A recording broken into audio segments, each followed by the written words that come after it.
Well, hello and welcome. Today, the Washington Hospitality Association is proud to present Suzan Sturholm of All Things HR. She is the president of that company and is also a member of our advisory network. If you'd like a 30-minute consultation with Suzan, as a member, you can do that by reaching out to your territory manager. Today, she's going to talk about human skills, the new hard skills for the future of work. And with that, I will go ahead and welcome Suzan. Welcome. Greetings, everyone. Again, my name is Suzan Sturholm. I'm with All Things HR, and I'm very excited to be with you here today to talk about human skills, the new hard skills for the future of work. And we're pre-recording this on Tuesday, October 24th for it to be released on Wednesday, October 25th. But thank you all for being here and listening to this presentation, something that's very near and dear to my heart. So as Lisa had said, my name is Suzan Sturholm. I'm the president of All Things HR. And we do all things HR. We're outsourced HR managers. We have a help desk that you as members are able to utilize if you have any HR questions that you want to, run by one of our consultants that run the help desk. We do training. We do employee investigations. I know that's not fun to hear, but it is a thing. We do, general employee relations, executive coaching. Again, all things HR. Anyway, so let's jump into today's topic, which is human skills and the new hard skills for the future.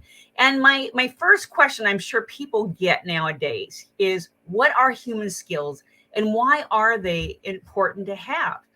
Well, human skills, we kind of know them as the soft skills, but we'll kind of get back to that in just a sec. But I wanted to give you two definitions, something to think about, if you will.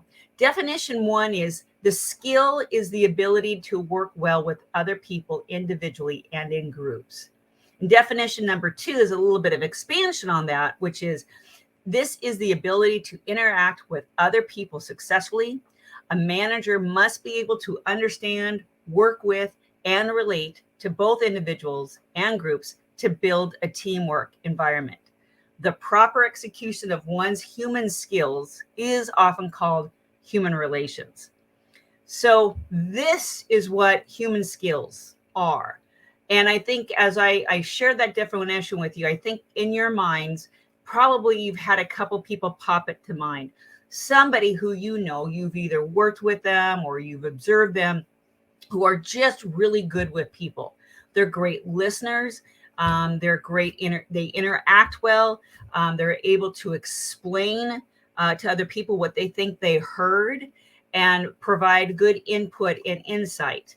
And often these people are sought out for their opinions, for their thoughts, because they just connect with people so well.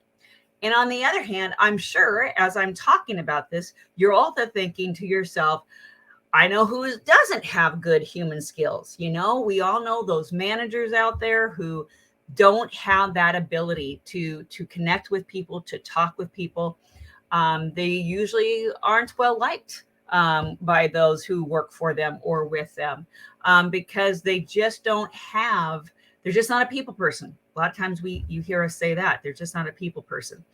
And as we go forward in the future of HR, the future of work, it is going to be so important and so critical to people's success that they have the human skills. Those who don't have the human skills really, truly, they're going to reach a ceiling in their career and they're not going to be able to progress much further. So this is something that it's very, very important to know about, to embrace, and really, spend time assessing yourself and your own abilities to see if you have these skills. So I want to share with you a quote. I thought this was a really good quote coming from Jeff D. Changa. He's the executive advisor for Foresight First, LLC. And it's this quote: this idea of hard versus soft skills is totally unhelpful. The skills that are most important in a world in which people are going to have to work better with machines, they're not soft, meaning they're not, the hard skills that people are going to need are really looking and working with machines. But what really is going to set people apart is the soft skills. But we're also calling them human resources, and it's the harder skills because it's the harder to learn. And I'll kind of explain that here as we go through our presentation. So some examples of human skills needed now and in the future are communication. I mean, that's just obvious, isn't it? It's the verbal, it's the nonverbal, but just communication skills, good communication skills. And the sooner you learn this in your management career, the better, you know? So how to talk and verbally express yourself, how to be able to explain things to other people, how to be able to state your position to other people. To do that both verbally and writing is absolutely critical. I see a lot of bad writers these days. I see, actually, there's more, I think, bad writers, and it's harder to understand what they're trying to write and express versus those who are challenged from a verbal standpoint. But nonetheless, verbally, people need to learn how to articulate what they're going to say better. And they need to apply emotional intelligence to how they share that information with other people. Active listening. That's a challenge for a lot of people. You know, a lot of people, they got to get their word out. It's so important for them to get what they want out and express what they want to be heard versus hearing another person. So active learning and active listening. Seek to understand. And the only way that you can understand is by asking a lot of questions. And it's not about agreeing. This is not about agreeing. This is wanting to make sure you understand where the other person's coming from. Not agree, understand. Clarity in presentation and writing. Clarity in speaking and reframing, checks for understanding. Simplicity in messaging and intent. You know, they're avoiding the jargon. You know, so like think about emails, you know, that are easily misunderstood because you read it and you don't quite understand what the person's saying. You could take it one way or you can take it another way. Those who have really good human skills are able to turn that written word into something more simpler and easier to understand. And the examples that they use are easier to understand. So also understanding the nonverbal cues, that's also part of human skills. And that is, you know, 70% of communication is nonverbal. A lot of people don't understand that, but, you know, really be able to read your audience. You know, what are they looking at you? Are they looking down? Are they looking up in the air? You know, all those different cues means different things. And even if somebody's looking you straight in the eye, there's a big difference between somebody looking in your eyes and listening to you and hearing you versus somebody staring at you and frowning at you, which pretty much shares, I disagree with you. I disagree with what you're saying. And somebody who has good human skills are, one, able to read others well, but also are very, very aware of how they're coming across.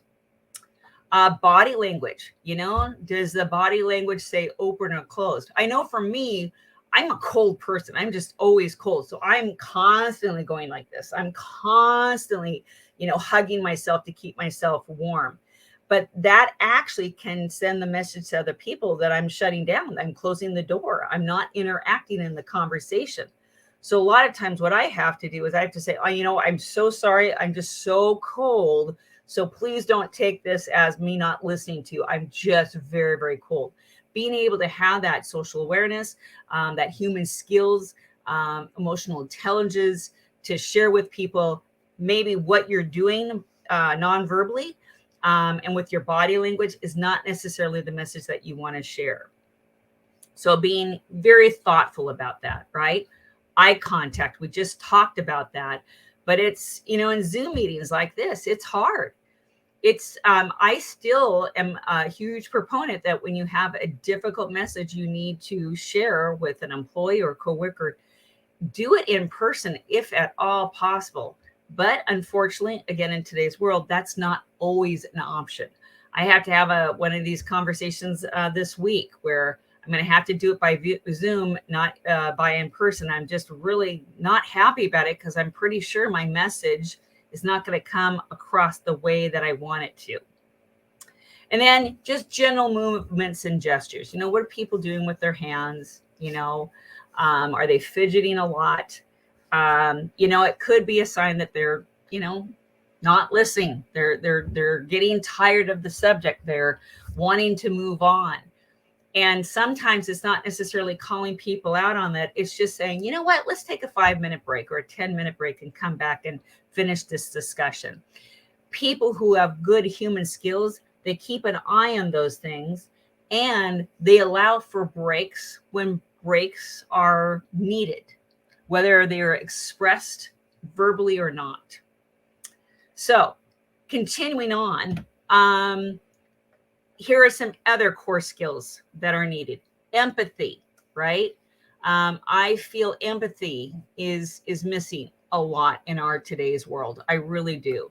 And let's just understand what empathy is. It's ability to understand another's perspective, opinions, and bias. I'm going to emphasize the word understand. It's about understanding. It's not about agreeing. Okay. Accepting also is not about agreeing. And you need to put yourself in the frame of mind to seek to understand first. I'm going to ask questions. I'm going to really try to understand where this person is coming from, what's bothering them, and why. I'm not going to pass judgment. I'm just going to try to seek to understand, to see if I can understand where they're coming from and why this might be an issue, whether I agree or not.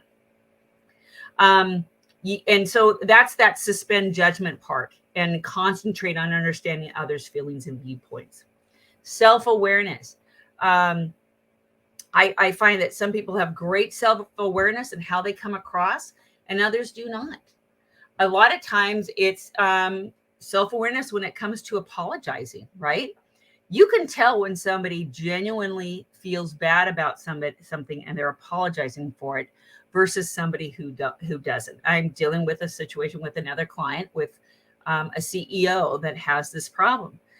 Some issues have come up with staff, and the staff is not happy. And the CEO did handle something incorrectly. There was an opportunity to find a speaker amongst about 50 employees to come up and speak on behalf of the company and share their experiences about the company. And what the CEO could have done is asked for volunteers. Instead, what he did is he chose somebody that he considered was a friend and one of his favorite employees. And employees were very upset about it because they felt it was very obvious why he chose this one person. So the CEO had an opportunity to apologize to this group of employees, but he didn't. And then somebody called him out on it. And he goes, yeah, you know what? We kind of missed that. Yeah. Yep, we did that wrong. We'll have to think about that as we move forward. But the way I just delivered it to you, that wasn't genuine. I mean, it almost kind of like, just, giving it half an effort and not really clicking, didn't have the self-awareness or the empathy to understand how others might be feeling and to be able to apologize about that. If I made you feel that way, I apologize. That wasn't my intent. Versus, yeah, we got to do better next time. Adaptability, okay?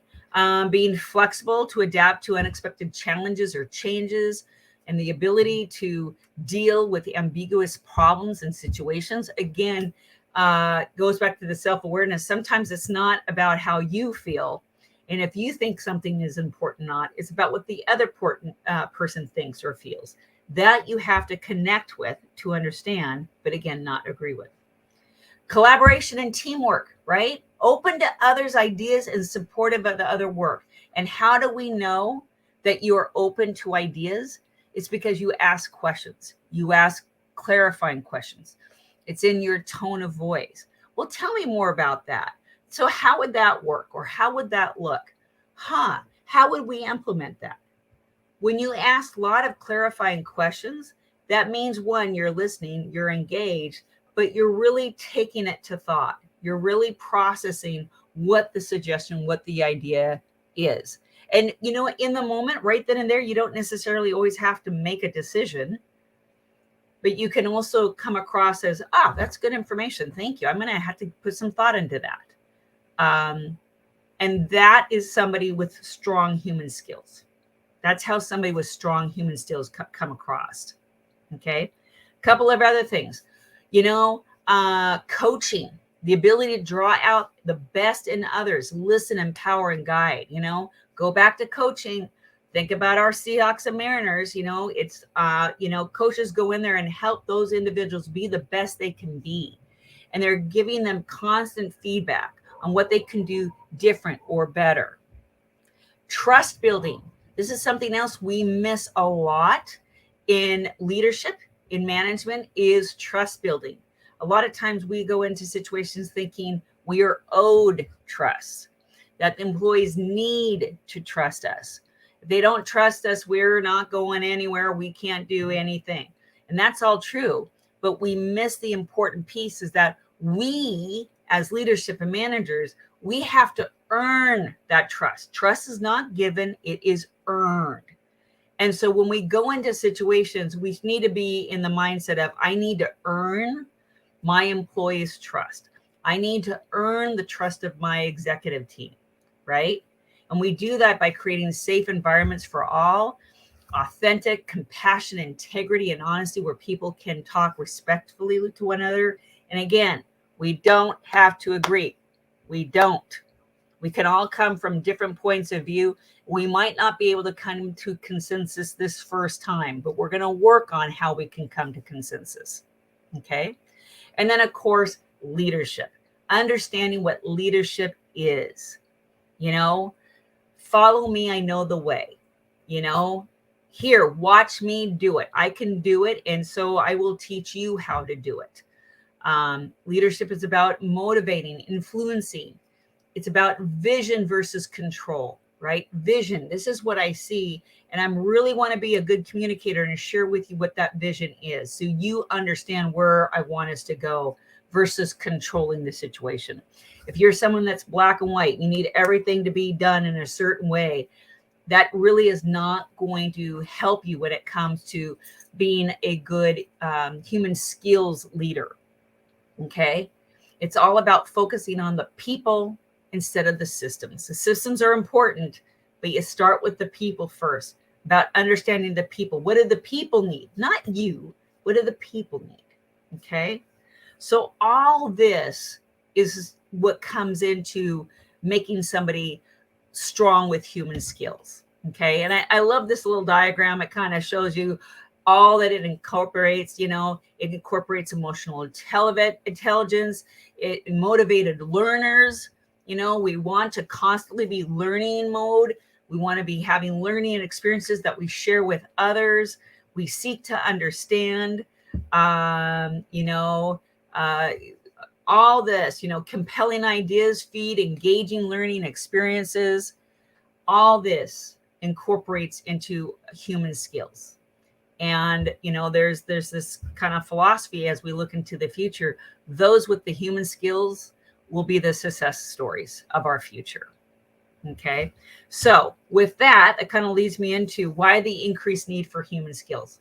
And I frankly don't think it's, the increased need. I think it's always been there. It's just now more than ever, we're really kind of focusing on these skills for better management, better cultures, for our work environments, for our people, right? So human skills are getting more attention these days because they're in short supply.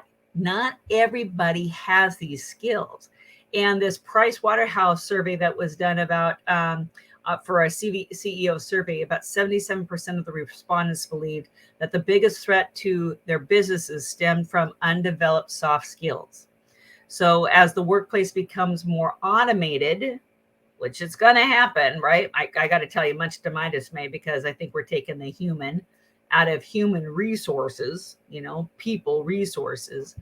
But as that happens, computers, things that we have to be mindful of is computers can't build or lead team or foster a workplace culture. They can't. They don't have that emotional intelligence, right? They don't have, or not yet, they don't have the ability to be able to read that. And I don't know if they'll ever be able to create a computer that is able to do it. Frankly, I don't want to be around to see that because we're humans. It's just us, human beings, right? They can't write personable, persuasive email or effectively develop or resolve a difficult situation with a customer. Well, writing a personable, email these days. I just had my first experience with ChatGPT. I've been slowly but surely learning more about it, which I don't like. I'm impressed with the technology. I think the technology is incredibly cool. Can't believe that we're there, that we're actually able to, just tell a computer, can you put a offer letter together for me using these key phrases, and it does it for you, right? But the sad thing is that I can tell you, I can read offer letters, I can read any of my employees' works or whatever, and I can tell that a computer put it together, not a human. Okay. And then again, like it says, to resolve difficult situations with the customer, you need a human to do that. A computer cannot do it. It can't have empathy. It doesn't have the ability to understand the other person's side. It doesn't have humility. You know, they don't have emotional intelligence. So we still need that for the world of our future. They can't think strategically or critically, although I think they're getting better at it, and we're helping them. We're helping them learn that. And they can't emphasize or develop trusted relationships. And that is true. Only human can develop trusted relationships where we really know and understand the other person hears us and cares for us. Okay. So, continuing on, work and hybrid work, remote and hybrid work. Excuse me, I didn't say that quickly. The rise in remote work and the hybrid work environments, and they're not going to go away. I know we're kind of talking about us all going back to the office, but I got to tell you, there's going to be another swing because employees don't want this. And they're going to seek opportunity where they have the ability to work more from home. So it'll be interesting keeping an eye on what happens with all that. But nonetheless, we're going to be working from home. We're going to be working in an offsite office, if you will. And we're going to have to work really hard and differently to build the relationships we need to have in order to have, personal success and critical success and team success. And then you got the global collaboration, which means people need the ability to work effectively with others from diverse backgrounds, the ability to maintain and build relationships, resolve conflicts, and foster teamwork, even across, the globe in several time zones. It's critical. It's absolutely critical. And the only way we're going to be able to do that is with the strongest human skills that we can have or learn. Okay. So you're probably wondering, how do you recruit? How to recruit for that human skill, right? Well, there's two focuses, right? So one is, and this is just kind of interesting from LinkedIn. This is the top 5 skills companies now seek, according to LinkedIn research. And it is creativity, persuasion, collaboration, adaptability, and time management. Okay. When you look at all that, can a computer teach a person how to be more creative? It might inspire thought. Okay. It might inspire thought, but I don't think it can teach it to be creative or, being persuasive or collaboration. Okay. They can tell you how, but it can't tell you how to apply the emotion, to apply the empathy, to apply the self-awareness. That it can't do it because it doesn't feel it. It doesn't know it. Now, the Bloomberg next study produced a different list of the most in-demand skills, okay? And they came up with this list. Team working skills, so coordinating and collaborating with others, okay? So the other list said collaboration. This was just a little bit more specific. Analytical reasoning, critical thinking, okay? Definitely the way we need to see things, and we need to be able to consider different points of view, think outside the box. A computer it's not able to. It's just not able to take it. It deals with black and white. It deals with facts that have been inputted into this system. Only humans can think outside the box, right? complex problem solving, being able to see both people's positions, both the emotional position, right? And feel it, actually feel it. That empathy piece is really important. Agility and adaptability, ethical judgment and decision making. A computer can tell us, you should make this decision, and it could probably tell you why. But does that really persuade us to make the ethical judgment? No, it's another person sharing with you, hey, have you ever thought of this? Have you ever experienced this situation?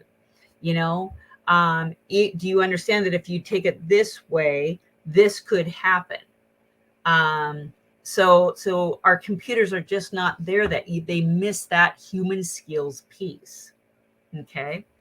So continuing on, recruiting and assessing the soft skills. One of the things you want to do is you want to include human skills in all your job descriptions and postings. Okay. Maybe that even comes first. These are the human skills, AKA soft skills, that we're looking for. And it can be everyone who works for this company, or everyone in this department, or everyone in this job. Okay.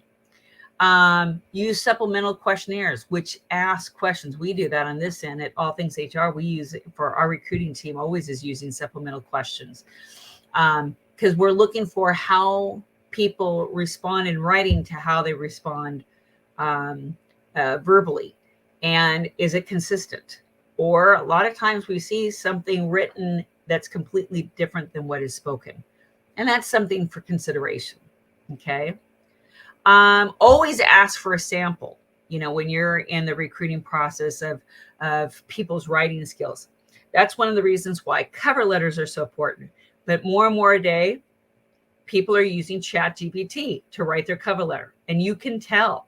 And so you need to make it very specific. If you're going to write for, ask for anything in writing from a candidate, make sure to say, and it can't have any GPTQ or a ChatGPT influence at all. I want it to be completely from you.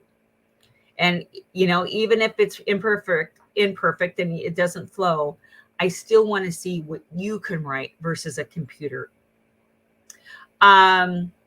So when candidates apply with resumes, again, I think you always should require a cover letter. And I think you make the statement, please do not use ChatGPT or any other assistance, computer assistance. And then carefully read resumes and cover letters for the tone, for the clarity and communication. And you might even want to refer back to it in your interview. So let's go back to your cover letter. You said in your cover letter that you had a passion for XYZ. Tell me more about that. Where did that passion come from? Okay. And remember, interviews should be, it's a discussion. I think a lot of people are still stuck with the manager or the interviewer asks a question and the interviewee answers it. And I don't think those are effective interviews. Not at all. It's a discussion.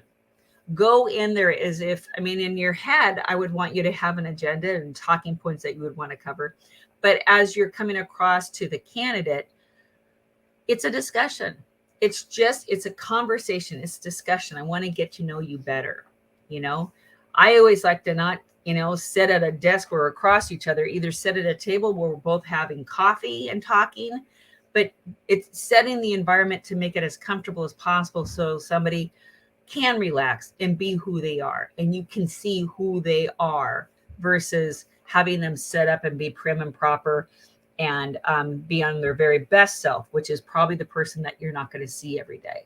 Once in a while, that person shows up, but as you get to know this employee, that best self kind of disappears and their real self comes forward. So keep that in mind. Okay. As we continue to talk about recruiting for these human skills, what else can you do? What else can you look for? Try to create a relaxed atmosphere. This is what I was just talking about. Try to create a relaxed atmosphere where people will feel comfortable talking and communicating with others.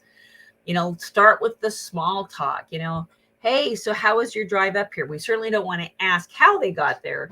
But how was the commute up here? Was there a lot of traffic? And oh my gosh, it's pouring down rain. So there must have been a lot of accidents. Easy stuff like that. Weather is always safe, Wow, that weather this weekend, wasn't that just wonderful? Oh, it felt so good to have that warmth. And maybe they talk about, oh, actually, I'm a mountain person. I love the snow. I love it cold. Where the other person say, well, no, actually, I want the hot. I want the heat. You can find out a lot about a person and their preferences just in those opening comments, if you will, the small talk at the beginning of an interview. And it also eases tension for people. You always want to make sure you're asking very open-ended questions, okay? And you really want the candidate to do most of the talking. But crafting the best question possible is really it's an art. I like starting with, so tell me about yourself. I obviously have your resume here and I've looked through it, but I really want to hear from you, your story and how you came to be. And where would you like to start? Do you want to start like, when you got out of high school? I noticed that you went to the UW and you majored in law. You were pursuing, and it looks like you wanted to get a JD. But that changed. So tell me a little about that. Tell me about why you originally pursued having getting a JD, and then now you're in sales. So tell me more about that. And really let them tell their story versus asking and answering detailed questions, because that's how you're going to find out who they are as a person. Okay. What's the body language like?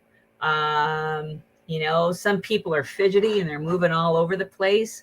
And that there's a number of different reasons for that. And one could even be that they're ADHD or ADD. So you need to be mindful of that, but at least you know that that's part of their personality. And maybe it's only when they're feeling pressured or on the spot, right? Which is exactly what an interview does to people, right? But that body language, are they looking at you in the eye? Are they able to be, able to communicate genuineness to you in their conversations? Okay. I like including more than one person in the interview process. The All Things HR process has many, many processes. We really do put people through quite the interview process because it helps us determine, if the person is a good culture fit with us or not. Okay. And then, really spend time before your interviews developing behavioral interview questions targeted to specific human skills that you're looking for in a candidate, so that, you can pull these questions out and ask them so you can get the candidate to answer as it pertains to their own experience. What else do I have to share with you? Well, interviewing for human skills, you do want to make sure you're asking the same questions for all candidates.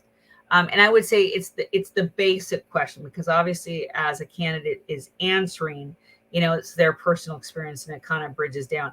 And as you get deeper into the questions, keep asking more and more. Well, tell me more about that, and ask, more information. Again, the more information the candidate will share with you, the better, and the more you'll know about this person. Okay.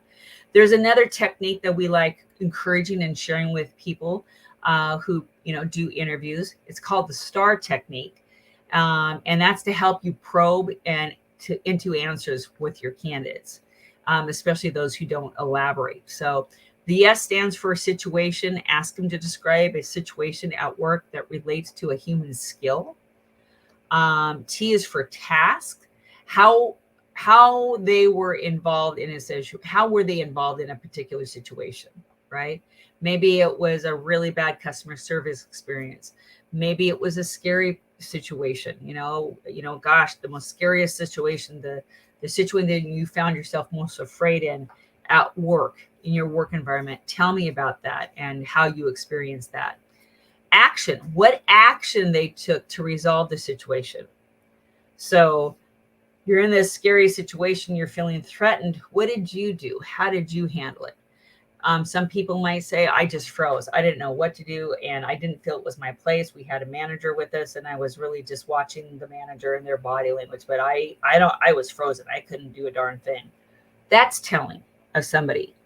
Or maybe they say, yeah, my manager was trying to address it, but whatever the communication between him and the individual this was occurring, it wasn't happening. They weren't connecting. And so I I just jumped in and said, hey, I think what my manager is trying to say is XYZ.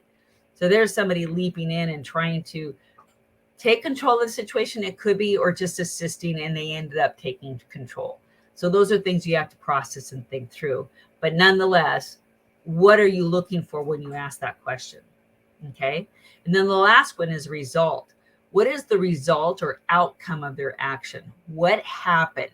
So I'm talking about this person who jumped in to help the manager explain a situation with an angry client.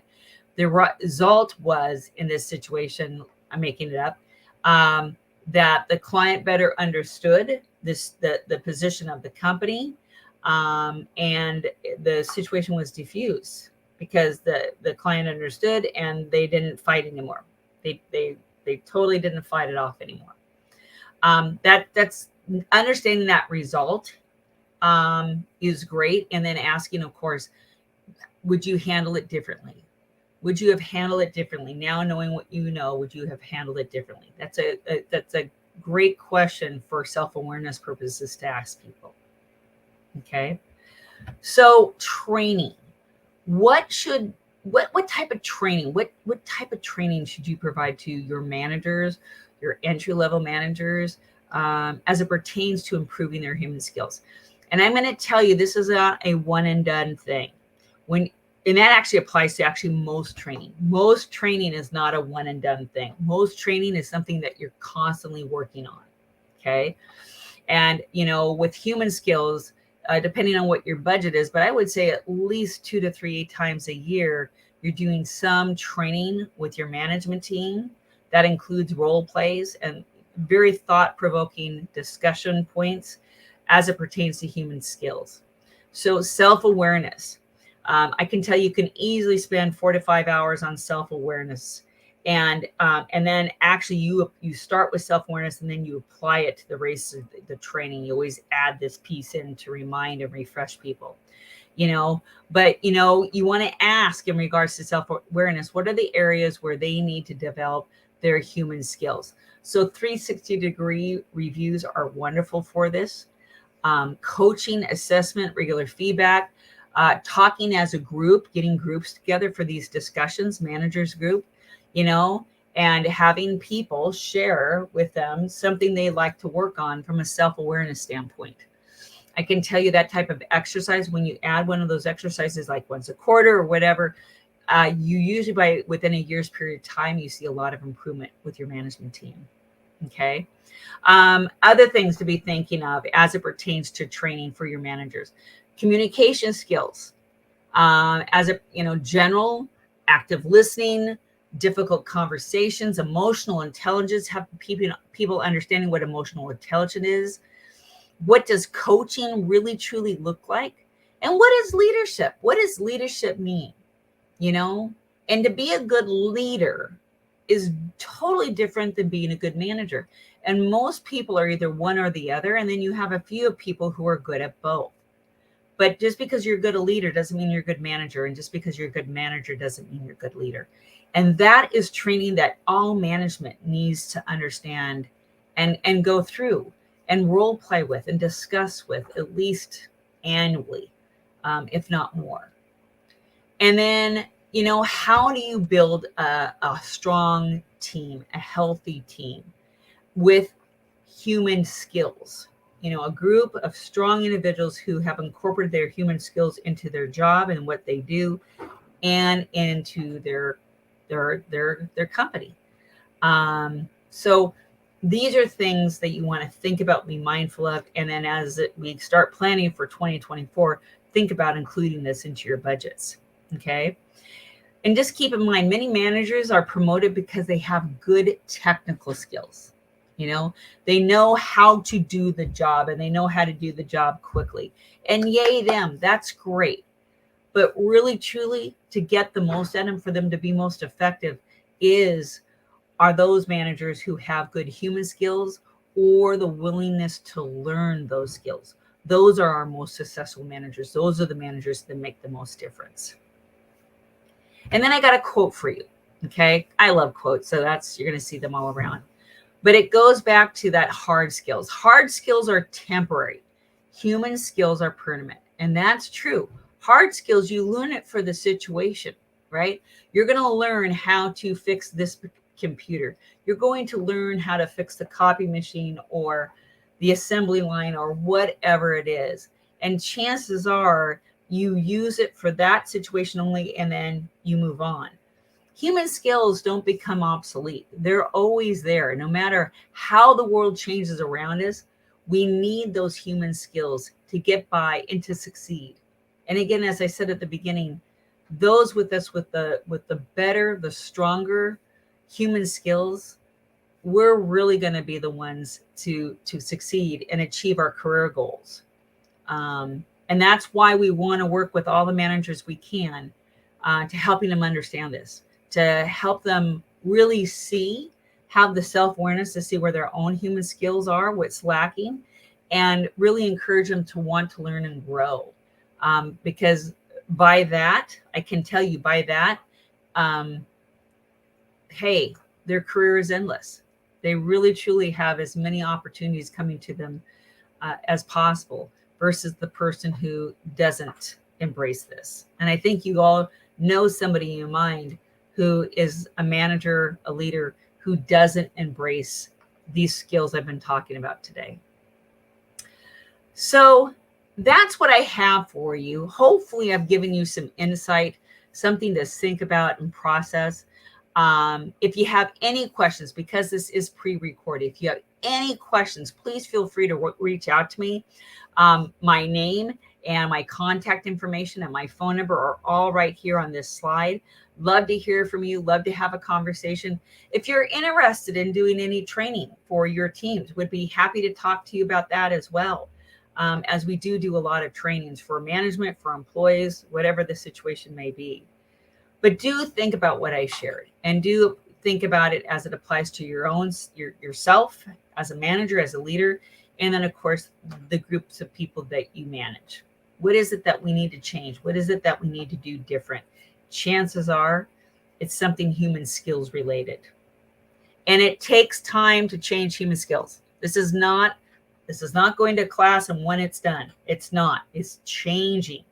So it's going to evolve. It's going to take a number of months, maybe a year, for us to reset our mind and be able to apply what we learn in regards to human skills and what makes our human skills, strong and best. It takes time to learn that and apply it. And then I just want to have a shout out about our help desk. Our help desk is out there. It's available for you Monday through Friday, 9 a.m. to 4 p.m. Our number is there. You can also email us. Definitely, you get referred to us. That's the way that you get to our help desk too. But we're here to help and brainstorm and support. And we're HR professionals. So I also want to make sure I remind everybody that we are HR professionals. We are not legal. We are not attorneys. So, when you talk to us on the phone, we're going to be giving you our HR advice, our HR guidance, best practice. And we might even refer you to an attorney because we can't give, by law, we can't give you legal advice. I always like to use our relationship as, the attorneys are the doctors, but we HR professionals are the nurses.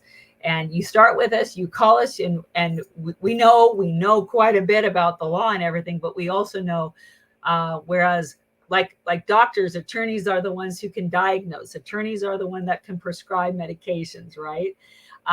But as nurses, HR nurses, we do know a thing or two, and we can certainly help. And we can certainly provide you insight and guidance, and get you set up to have the most effective conversation with an attorney. So probably all way too much. Hopefully you've enjoyed this session. I know I have. This is one of my favorite presentations to do. And if you need any help or want to brainstorm, again, we would love to have that conversation with you. And I want to thank you all for attending today. Have a good one. Well, Suzan, thank you so much. Once again, to anybody listening, if you're a member of the Washington Hospitality Association, Suzan is a member of our advisory network. So if you're interested in a 30-minute consultation with all things HR, please reach out to your territory managers. And also, if you would like to see another video that Suzan has presented for us, check out our employee recruitment toolkit. I will put the link to that in the show description, and you can find not only that video called How to Recruit and Retain Good Employees, you can also find all kinds of information about employee recruitment in that toolkit. So thank you all very much for listening, and have a great day.